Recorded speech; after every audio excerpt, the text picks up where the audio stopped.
Pagi di pinggir Pantura selalu datang tanpa benar-benar hening. Bahkan sebelum matahari muncul penuh, suara truk sudah lebih dulu mengisi udara, bergantian dengan derit rem dan klakson panjang yang terdengar malas. Bang Dul sudah bangun sejak azan subuh pertama berkumandang dari musola kecil di ujung jalan. Ia mencuci muka dengan air sumur yang terasa dingin, lalu duduk sejenak di kursi kayu depan rumah sambil menghela napas panjang. Warungnya tidak besar, hanya bangunan setengah permanen dengan dinding papan yang mulai kusam, atap seng yang berisik jika angin laut bertiup agak kencang, dan lantai semen yang selalu berdebu pasir.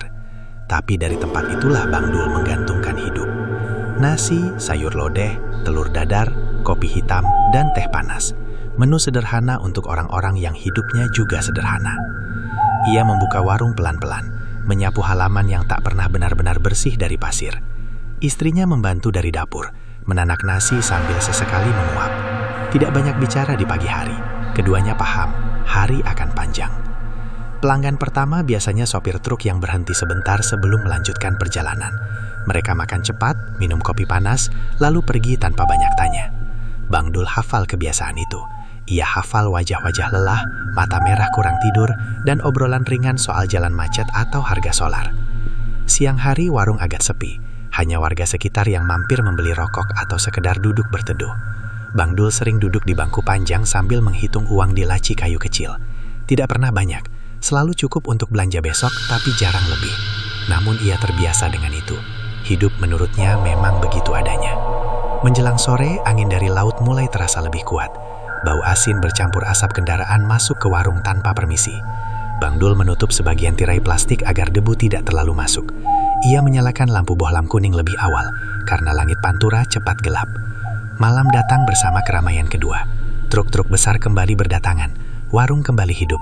Piring-piring berpindah tangan, sendok beradu pelan, dan suara air panas diseduh tak henti-henti. Bang Dul melayani dengan senyum seadanya. Badannya lelah, tapi ia tetap berdiri. Saat malam makin larut dan jam menunjukkan lewat pukul 10, sebagian warung lain di sekitar sudah tutup. Bang Dul biasanya ikut membereskan. Tapi malam itu entah kenapa, ia duduk lebih lama. Menatap jalan yang masih ramai, mendengar ombak jauh di balik suara mesin. Ia tidak tahu kenapa perasaannya sedikit berbeda. Bukan takut, bukan juga senang.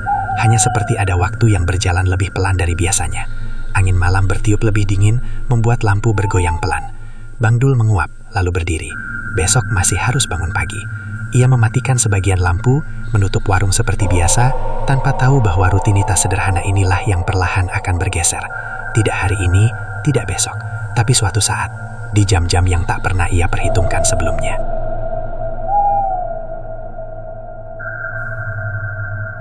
Beberapa hari berlalu tanpa perubahan yang berarti. Warung Bang Dul tetap berdiri di tempatnya, menghadap jalan Pantura yang tak pernah benar-benar sepi. Rutinitas berjalan seperti biasa, namun di balik kebiasaan yang tampak tenang itu, ada beban yang pelan-pelan menekan dada Bang Dul. Pagi itu, setelah pelanggan terakhir pergi, Bang Dul duduk di bangku panjang sambil membuka laci kayu tempat ia menyimpan uang. Ia menghitungnya satu persatu, perlahan, seolah berharap ada lembaran yang bertambah sendiri.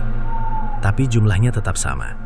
Cukup untuk belanja bahan hari ini, membayar utang kecil ke pemasok, dan menyisakan sedikit untuk kebutuhan rumah.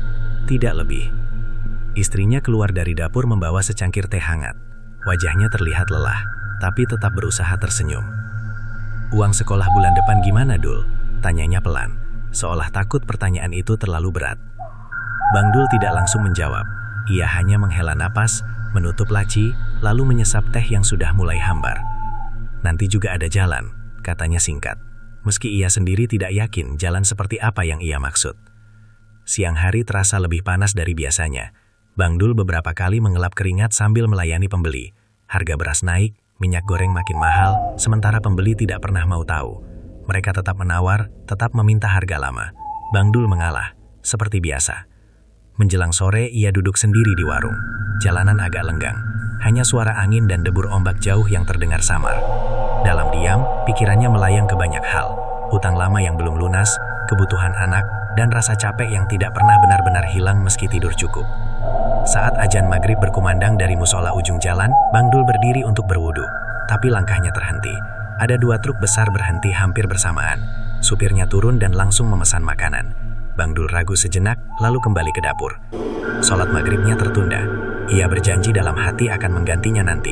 Namun seperti malam-malam sebelumnya, setelah pelanggan pergi, tubuhnya sudah terlalu lelah. Ia sholat singkat, tanpa lama berdoa. Bibirnya bergerak cepat, pikirannya melayang ke hitungan uang dan belanja besok pagi. Ia tidak merasa bersalah, hanya merasa letih. Malam itu setelah warung tutup, Bang Dul duduk sendirian di bangku panjang. Jalanan masih ramai. Lampu bohlam bergoyang pelan di terpa angin laut. Ia menatap laci uang yang tertutup rapat, lalu menunduk. Kalau begini terus sampai kapan? Gumamnya lirih. Tidak ada jawaban. Hanya suara kendaraan lewat dan angin malam yang terasa sedikit lebih dingin. Bang Dul berdiri, mematikan lampu, lalu masuk ke rumah. Ia tidak tahu bahwa kelelahan dan doa-doa yang makin pendek itulah yang perlahan membuka ruang bagi pilihan-pilihan lain. Pilihan yang... Hari itu datang seperti hari-hari sebelumnya. Bang Dul membuka warung sejak pagi, menyiapkan segala sesuatu dengan gerakan yang sudah hafal di luar kepala. Namun entah kenapa, sejak bangun tidur, kepalanya terasa lebih berat. Bukan sakit, hanya penuh. Seperti ada banyak pikiran yang belum menemukan tempatnya masing-masing. Menjelang siang, seorang pelanggan lama datang. Lelaki itu tidak pernah menyebutkan namanya, dan Bang Dul pun tak pernah bertanya. Tubuhnya kurus, kulitnya gelap terbakar matahari, dan suaranya selalu pelan, hampir berbisik. Ia sering duduk di pojok warung, minum kopi hitam tanpa gula, dan menatap jalan lama-lama. Seperti biasa, Bang Dul menyuguhkan kopi tanpa banyak tanya. "Daganganmu tetap saja, Dul," kata lelaki itu sambil meniup permukaan kopi. "Tapi kamu masih bertahan." Bang Dul tersenyum tipis. "Bertahan ya bertahan saja, Pak. Namanya juga hidup." Lelaki itu mengangguk pelan. Matanya menyapu warung, lalu berhenti di arah laut yang tidak terlihat jelas dari sana. "Di tempat begini, yang penting tahu caranya," katanya ringan, seolah membicarakan cuaca. Bang Dul tidak langsung menanggapi. Ia sibuk mengelap meja, tapi telinganya tetap mendengar. "Cara apa, Pak?" tanyanya akhirnya, sekadar basa-basi. Lelaki itu tersenyum kecil. "Cara supaya warung tetap jalan. Orang pesisir punya hitungannya sendiri. Jam buka, jam tutup, dan kebiasaan kecil yang kadang dianggap sepele." Bang Dul berhenti mengelap meja. "Maksudnya?" "Misalnya," lelaki itu melanjutkan, "ada waktu-waktu tertentu yang sebaiknya warung jangan ditutup. Bukan karena ramai, tapi karena memang sudah waktunya begitu." Nada bicaranya tetap datar, tidak terdengar seperti menasehati, apalagi menggurui, lebih seperti bercerita. Bang Dul merasa sedikit tidak nyaman, tapi ia tidak tahu kenapa. "Ah, saya mah ngikutin badan saja, Pak," jawab Bang Dul, berusaha tertawa kecil. "Kalau capek ya tutup." Lelaki itu tidak menertawakan jawabannya, ia hanya mengangguk, lalu menyesap kopi. Capek itu biasa, tapi kadang rezeki datang pas orang sudah mau berhenti. Setelah itu obrolan berhenti. Lelaki tersebut menghabiskan kopinya, membayar pas, lalu pergi tanpa pamit panjang, seperti biasanya. Namun kata-katanya tertinggal. Sore itu Bang Dul beberapa kali melirik jam dinding. Tidak ada alasan khusus, hanya merasa waktu berjalan agak aneh. Saat matahari mulai condong ke barat, ia kembali mengingat percakapan tadi siang. Ia tidak menemukan hal yang jelas-jelas salah. Tidak ada ajakan aneh, tidak ada janji apa-apa. Hanya saran kecil. Terlalu kecil untuk ditolak, tapi cukup besar untuk diingat. Malamnya warung kembali ramai. Truk-truk berdatangan dan Bang Dul sibuk melayani. Saat jam mendekati waktu biasanya ia tutup, masih ada beberapa pelanggan duduk. Ia ragu sejenak. Tangannya sudah memegang saklar lampu dapur, tapi kemudian dilepaskannya lagi. "Sebentar lagi," gumamnya. Istrinya menatap dari dapur, heran. Biasanya Bang Dul sudah membereskan sejak tadi. "Nggak ditutup?" tanyanya. "Masih ada orang," jawab Bang Dul singkat. Padahal biasanya, itu bukan alasan. Malam bertambah larut, jalanan masih hidup. Bang Dul merasa lelah, tapi ada perasaan lain yang ikut menahan langkahnya untuk menutup warung. Ia tidak tahu apa namanya. Bukan harapan, bukan juga ketakutan. Lebih seperti rasa sungkan pada sesuatu yang tidak terlihat. Saat akhirnya warung ditutup, waktu sudah lewat dari biasanya. Bang Dul duduk sebentar, menghela nafas panjang. Tidak ada kejadian apapun malam itu. Tidak ada yang berubah. Namun di dalam kepala, perubahan itu tidak datang dengan suara keras atau tanda yang mencolok. Ia hadir pelan, hampir tidak terasa.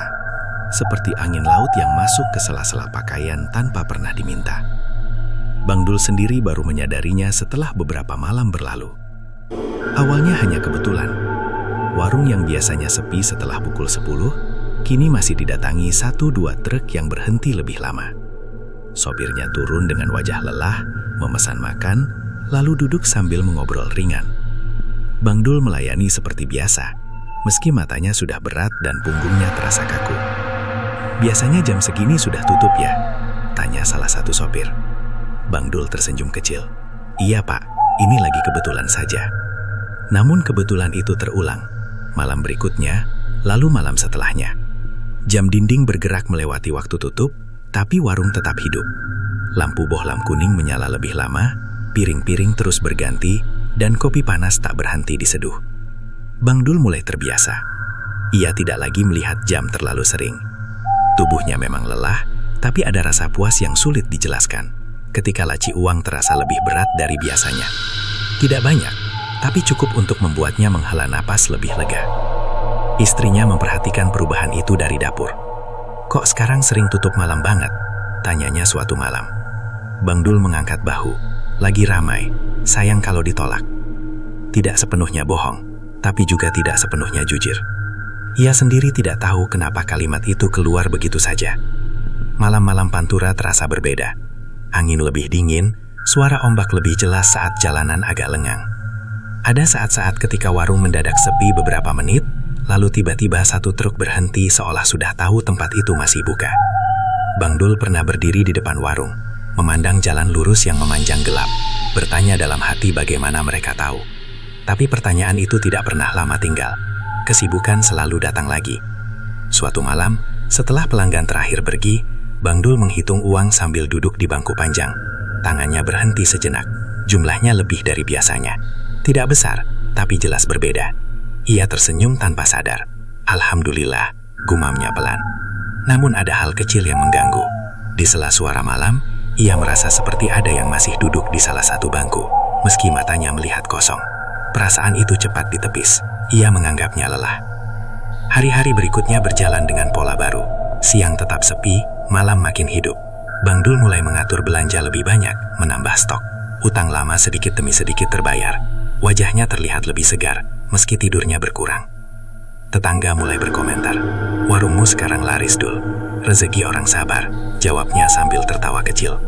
Ia sendiri mulai percaya itu, bahwa semua ini hasil bertahan sedikit lebih lama, bekerja sedikit lebih keras. Tidak ada yang aneh, tidak ada yang dilanggar. Hanya perubahan jam, perubahan kebiasaan. Namun setiap kali ia hendak menutup warung dan ragu sepersekian detik, bayangan kata-kata pelanggan lama itu kembali terlintas, tentang waktu yang sebaiknya tidak ditutup, tentang kebiasaan kecil yang dianggap sepele. Bang Dul tidak merasa melakukan sesuatu yang salah. Ia hanya menyesuaikan diri. Tapi tanpa ia sadari, sejak malam-malam itu, warungnya tidak lagi sekadar tempat orang singgah. Ia menjadi... Bang Dul mulai menyadari bahwa keramaian malam itu datang bersama aturan-aturan tak tertulis. Tidak pernah diucapkan secara langsung, tidak pula dijelaskan dengan jelas, tapi terasa hadir dalam kebiasaan yang perlahan terbentuk dengan sendirinya. Salah satunya soal dapur belakang. Awalnya Bang Dul sendiri yang merasa janggal. Setiap kali istrinya membersihkan dapur hingga terlalu rapi, atau menata ulang peralatan masak di sudut tertentu, malamnya warung justru lebih sepi dari biasanya. Tidak sampai kosong, tapi terasa berbeda. Seolah ada jeda yang mengganjal.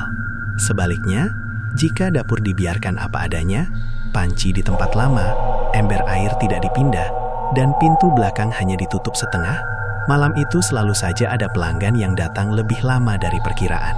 Bang Dul tidak langsung menyimpulkan apa-apa. Ia hanya mengingat-ingat, mencocokkan kejadian satu dengan yang lain, tanpa berani menyebutnya sebagai sebab dan akibat. Suatu sore, istrinya menaburkan garam di sudut dapur belakang sambil menggerutu soal lantai yang selalu lembab. Bang Dul melihatnya sekilas, lalu tanpa sadar berkata, "Jangan di situ." Istrinya berhenti. "Kenapa?" Bang Dul terdiam. Ia sendiri tidak tahu alasannya. "Entah, biarin saja," jawabnya akhirnya. Sejak saat itu, kata-kata seperti "jangan" dan "biarin" mulai sering keluar dari mulut Bang Dul. Jam tutup tidak lagi dibicarakan. Makanan tertentu selalu disisakan sedikit di meja belakang, air bekas cucian tidak langsung dibuang ke selokan, tapi dibiarkan sampai pagi. Pantangan-pantangan kecil itu tidak pernah ia jelaskan pada istrinya. Ia juga tidak tahu sejak kapan ia menganggapnya penting. Yang ia tahu, setiap kali ia mengabaikannya, ada rasa tidak nyaman yang muncul. Bukan takut, tapi gelisah. Istrinya mulai merasa asing di rumah sendiri. "Mas, kamu kenapa sekarang banyak aturannya?" tanyanya suatu malam. Bang Dul menjawab sambil merapikan bangku, menghindari tatapannya. "Biar dagangan lancar." Kalimat itu terdengar sederhana, tapi ada nada tegas yang jarang muncul sebelumnya. Istrinya memilih diam, meski hatinya tidak tenang. Malam-malam berikutnya, Bang Dul semakin terikat oleh kebiasaan itu. Ia mulai mengingat tanggal-tanggal tertentu, meski tidak tahu pasti kenapa. Malam Jumat terasa lebih berat, angin lebih dingin, warung lebih ramai, tapi suasananya tidak hangat. Ada saat-saat ketika Bang Dul berdiri di dapur, memandang sudut yang tidak boleh disentuh, dan bertanya dalam hati, sejak kapan semua ini jadi penting? Namun setiap kali pertanyaan itu muncul, jawabannya selalu sama. Selama warung tetap hidup, selama uang tetap datang, semua bisa ditoleransi. Ibadahnya makin singkat, doanya makin cepat. Bukan karena ia tidak mau berdoa, tapi karena pikirannya selalu tertinggal di warung. Takut lupa sesuatu, takut melanggar kebiasaan yang sudah terlanjur ia ikuti. Hubungan dengan istrinya menjadi canggung. Mereka jarang berbincang lama. Rumah terasa sunyi, meski tidak pernah benar-benar sepi. Pantangan-pantangan itu kecil, tidak ada darah, tidak ada ritual aneh, tidak ada janji yang diucapkan. Tapi justru karena kecil dan tidak jelas itulah, Bang Dul tidak sadar bahwa ia sedang menukar kebebasannya, sedikit demi sedikit. Dan di antara suara angin laut dan kendaraan malam, warung itu kini bukan hanya tempat mencari makan. Ia telah menjadi ruang dengan aturan sendiri. Perubahan itu akhirnya tidak hanya dirasakan oleh Bang Dul dan keluarganya. Pelan-pelan, warga sekitar mulai memperhatikannya. Warung yang dulu biasa saja, kini selalu menyala sampai larut. Lampu bohlam kuningnya menjadi satu-satunya cahaya yang bertahan di antara deretan bangunan yang sudah gelap. Awalnya hanya komentar ringan. "Warungmu sekarang kuat begadang, Dul," kata seorang tetangga sambil tersenyum. "Alhamdulillah," jawab Bang Dul singkat. Namun lama-kelamaan, nada komentar itu berubah. Tidak lagi sekadar kagum, tapi juga heran. Beberapa warga mulai mengamati dari jauh. Mereka tidak bertanya langsung, hanya saling berbisik ketika melewati warung. Bang Dul mendengarnya tanpa benar-benar mendengar. Ia memilih fokus pada pekerjaannya. Piring datang dan pergi, air panas terus diseduh. Tapi di sela kesibukan itu, ada perasaan yang semakin sering muncul, seolah ada mata yang memperhatikannya dari sudut-sudut yang tak terjangkau pandangan. Perasaan itu paling kuat saat warung mendadak sepi. Ada jeda Ana, beberapa menit tanpa pelanggan, tanpa suara selain angin dan kendaraan jauh. Bang Dul berdiri di balik meja, menunggu. Di saat seperti itu, ia sering merasa tidak sendirian. Ia menoleh ke bangku-bangku kosong. Tidak ada siapa-siapa, tapi dadanya terasa sedikit sesak. Ia mengusap tangkuknya, mencoba menertawakan diri sendiri. "Capek?" gumamnya. Malam Jumat datang dengan suasana yang berbeda. Angin terasa lebih dingin dan suara laut lebih jelas, seolah mendekat. Warung justru ramai, tapi keramaiannya terasa berat. Pelanggan datang, duduk, makan, lalu pergi tanpa banyak bicara. Tidak ada tawa, tidak ada obrolan panjang. Bang Dul melayani sambil menunduk. Setiap kali ia berdiri terlalu lama di satu tempat, perasaan diawasi itu kembali. Bukan seperti ditatap dengan marah, tapi seperti diperhatikan dengan sabar, menunggu. Di rumah, istrinya mulai sering terbangun malam. "Ada apa, Mas?" tanyanya suatu kali. "Kamu sering bengong." Bang Dul menggeleng. "Gak apa-apa, capek saja." Padahal ia sendiri tahu, capek bukan satu-satunya alasan. Ada kegelisahan yang tidak bisa ia jelaskan. Setiap hendak menutup warung, selalu ada dorongan untuk menunggu sedikit lagi. Takut ada yang belum datang, takut ada yang kecewa. Suatu malam setelah pelanggan terakhir pergi, Bang Dul membereskan warung sendirian. Istrinya sudah tidur, jalanan sepi, hanya sesekali kendaraan melintas. Saat ia mengangkat bangku terakhir, ia mendengar suara seperti langkah kaki di belakangnya. Ia menoleh cepat. Kosong. Lampu bohlam bergoyang pelan, menimbulkan bayangan yang bergerak di dinding papan. Bang Dul menarik nafas dalam-dalam. Ia merasa konyol, tapi keringat dingin sudah lebih dulu muncul di punggungnya. Ia duduk sebentar sebelum menutup warung. Dalam diam ia menyadari satu hal. Sejak beberapa waktu terakhir, ia jarang benar-benar merasa sendirian. Bahkan saat warung kosong, bahkan saat malam paling sunyi. Bisik-bisik warga semakin sering terdengar. Ada yang menyebut warung itu berbeda. Ada yang bilang rezeki Bang Dul tidak biasa. Ia tidak menanggapi, ia juga tidak membantah. Karena di lubuk hatinya, Bang Dul mulai merasakan hal yang sama. Bahwa warung itu kini bukan hanya miliknya. Ada sesuatu yang ikut hadir setiap malam, tanpa wajah, tanpa suara, hanya rasa diawasi yang pelan-pelan menjadi bagian dari hidupnya.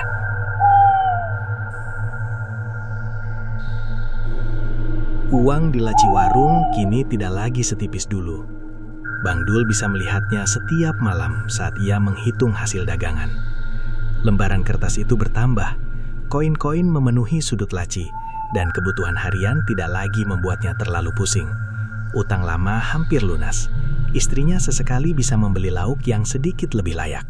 Dari luar, hidup mereka terlihat membaik. Namun ada satu hal yang tidak ikut berubah. Perasaan di dada Bang Dul. Setiap kali memegang uang itu, ia tidak pernah benar-benar merasa lega. Tidak ada rasa hangat seperti saat menerima upah pertama dulu, atau ketika bisa membelikan anaknya buku sekolah. Yang ada justru rasa dingin yang sulit dijelaskan, seperti memegang sesuatu yang bukan sepenuhnya miliknya. Bang Dul mulai sering terbangun menjelang subuh, bukan karena mimpi buruk, tapi karena dadanya terasa sesak. Ia duduk di tepi ranjang, menatap gelap, mendengar suara laut yang samar bercampur angin. Istrinya tidur dengan napas teratur, sementara ia bergelut dengan pikirannya sendiri.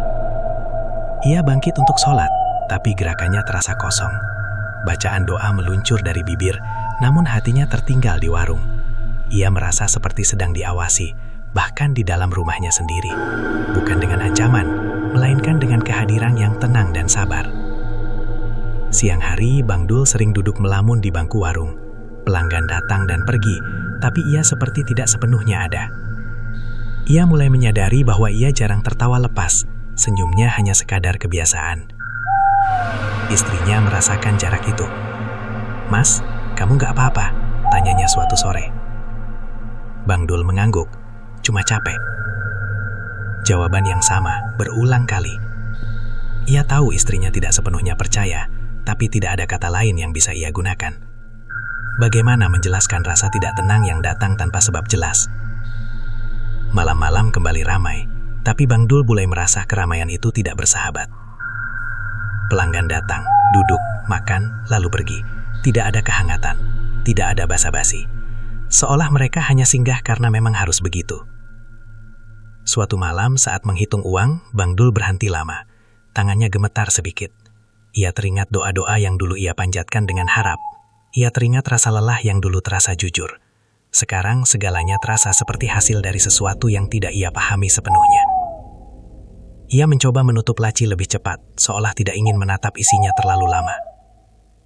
Perasaan bersalah mulai muncul, meski ia tidak tahu kepada siapa. Ia tidak merasa mencuri, ia tidak merasa menyakiti siapapun. Tapi ada bagian dalam dirinya yang terasa terkikis, sedikit demi sedikit. Di luar, angin malam berhembus lebih dingin dari biasanya. Lampu bohlam bergoyang pelan, bayangannya menari di dinding warung. Bang Dul berdiri lama di sana, mendengarkan suara kendaraan yang lewat tanpa henti. Untuk pertama kalinya sejak warung itu ramai, Bang Dul bertanya dalam hati, "Kalau semua ini harus dibayar, apa yang sebenarnya sedang aku korbankan?" Pertanyaan itu tidak dijawab malam itu, tapi sejak saat itu Bang Dul tahu, rezeki yang ia terima bukan sekadar angka. Ada sesuatu yang ikut masuk bersamanya, sesuatu yang membuat hidupnya terasa penuh, tapi tidak pernah benar-benar hangat. Pelanggaran itu tidak terjadi karena niat menantang atau keberanian yang tiba-tiba muncul. Justru sebaliknya, ia lahir dari kelelahan yang menumpuk, dari rutinitas yang terlalu panjang, dan dari rasa ingin beristirahat barang satu malam saja, tanpa harus mengingat begitu banyak hal. Hari itu Bang Dul bangun dengan badan yang terasa berat, punggungnya nyeri, kepalanya sedikit pening. Sejak pagi ia sudah merasa tidak enak, tapi warung tetap harus buka. Bahan belanja sudah dibeli, pelanggan tetap akan datang. Ia tidak punya alasan untuk berhenti. Siang berlalu dengan lambat. Sore datang bersama angin laut yang lebih kencang dari biasanya. Istrinya tampak lebih banyak diam, mungkin karena ikut lelah. Tidak ada percakapan panjang di antara mereka, hanya gerakan-gerakan yang dilakukan seadanya. Malamnya, warung kembali ramai. Truk-truk berhenti silih berganti. Bang Dul melayani dengan tubuh yang bekerja lebih karena kebiasaan daripada kesadaran. Pikirannya terasa kosong. Ia tidak lagi memperhatikan detail seperti biasanya. Saat waktu mendekati larut, rasa lelah akhirnya menang. Tanpa berpikir panjang, Bang Dul mulai membereskan warung lebih cepat. Beberapa bangku diangkat, piring dicuci tergesa. Ia tidak menyisakan makanan di meja belakang seperti biasanya. Ia juga menutup pintu dapur rapat-rapat, sesuatu yang jarang ia lakukan. Tidak ada perasaan apa-apa saat itu. Tidak ada firasat buruk, hanya keinginan kuat untuk tidur. Warung ditutup lebih awal dari malam-malam sebelumnya. Lampu dimatikan satu persatu. Bang Dul masuk ke rumah, merebahkan badan, dan tertidur hampir seketika. Namun malam itu, tidurnya tidak nyenyak. Ia terbangun beberapa kali tanpa tahu sebabnya. Dadanya terasa berat, seperti ditekan sesuatu yang tidak terlihat. Dalam setengah sadar, ia merasa ada suara di luar rumah. Bukan langkah, bukan pula angin. Lebih seperti bunyi gesekan pelan, berulang, sabar. Saat subuh tiba, Bang Dul bangun dengan kepala pening dan badan dingin. Ia duduk lama di tepi ranjang sebelum akhirnya berdiri. Perasaannya tidak enak, seperti ada sesuatu yang tertinggal semalam. Pagi itu, warung terasa berbeda. Udara lebih lembab, bau asin dari laut terasa lebih kuat. Tidak ada kerusakan, tidak ada tanda apapun yang jelas, tapi suasananya berat. Siang hari berlalu tanpa banyak pelanggan. Beberapa orang yang biasanya mampir memilih lewat begitu saja. Bang Dul mencoba menghibur diri dengan pikiran bahwa mungkin itu hanya kebetulan. Namun malamnya kejanggalan semakin terasa. Warung sepi lebih lama dari biasanya. Lampu bohlam menyala sendirian, bergoyang pelan. Bang Dul berdiri di balik meja, menunggu, tapi tidak ada yang datang. Di sela kesunyian itu, perasaan diawasi kembali muncul. Kali ini lebih dekat. Bukan dari sudut-sudut jauh, tapi seperti berdiri tepat di belakang punggungnya. Bang Dul menelan ludah, mencoba tetap tenang. Ia teringat malam sebelumnya, tentang makanan yang tidak disisakan, tentang pintu dapur yang ditutup rapat, tentang kebiasaan kecil yang ia abaikan begitu saja. Untuk pertama kalinya, Bang Dul merasa benar-benar bersalah. Bukan karena melanggar sesuatu yang jelas, tapi karena sadar bahwa selama ini ia mengikuti aturan yang bahkan tidak ia pahami. Dan kini ia telah melanggarnya tanpa sengaja. Malam itu, Bang Dul tidak menutup warung lebih awal. Ia duduk sampai larut, menunggu sesuatu yang tidak ia tahu apa. Tidak ada yang datang, hanya suara angin dan laut yang terasa lebih dekat dari sebelumnya. Dalam diam, Bang Dul mulai menyadari bahwa semua yang selama ini ia anggap kebiasaan. Sejak malam pelanggaran itu, hari-hari Bang Dul berjalan dengan rasa yang ganjil. Tidak sepenuhnya buruk, tapi juga jauh dari tenang.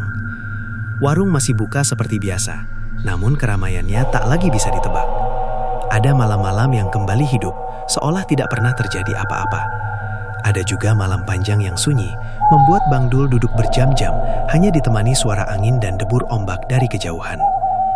Yang paling mengganggunya bukan sepi atau ramainya warung, melainkan perasaan harus memilih, tanpa tahu benar apa saja pilihan yang ia miliki. Bang Dul mulai lebih sering berdiri lama di depan warung sebelum membukanya, menatap jalan pantura yang lurus, mengamati kendaraan yang melintas tanpa peduli pada beban hidup siapapun. Ia bertanya dalam hati, apakah semua ini bisa dihentikan begitu saja? Apakah ia bisa kembali ke hari-hari lama saat rezeki sedikit tapi tidurnya nyenyak? Istrinya melihat perubahan itu. "Mas, kalau capek, tutup saja warung lebih awal," katanya suatu sore. Bang Dul mengangguk tapi tidak menjawab. Ia tahu istrinya bermaksud baik, tapi ia juga tahu menutup warung bukan lagi sekedar soal tenaga. Ada rasa takut yang sulit ia akui. Takut kehilangan sesuatu yang sudah terlanjur ia terima. Takut kalau berhenti justru membuat segalanya runtuh. Malam Jumat kembali datang. Angin lebih dingin, suasana lebih sunyi. Bang Dul berdiri di dapur, menatap meja belakang. Tangannya gemetar kecil. Ia tahu apa yang biasanya ia lakukan. Ia juga tahu apa yang seharusnya ia lakukan jika ingin berhenti. Namun langkahnya terasa berat. Ia mencoba menguatkan hati dengan berdoa lebih lama malam itu. Bacaan syalatnya diperlambat, tapi pikirannya terus terpecah. Setiap kali menutup mata, bayangan warung kosong muncul. Bayangan utang datang kembali. Bayangan istrinya yang harus kembali berhemat. Setelah syalat, ia duduk lama di lantai rumah. Dadanya sesak, bukan karena ketakutan, tapi karena merasa terjebak. Ia sadar, sejak awal tidak ada yang memaksanya. Semua keputusan diambilnya sendiri, sedikit demi sedikit, atas nama bertahan hidup. Malam itu, Bang Dul mengambil keputusan kecil. Ia tidak sepenuhnya kembali pada kebiasaan lama, tapi juga tidak sepenuhnya mengikuti yang baru.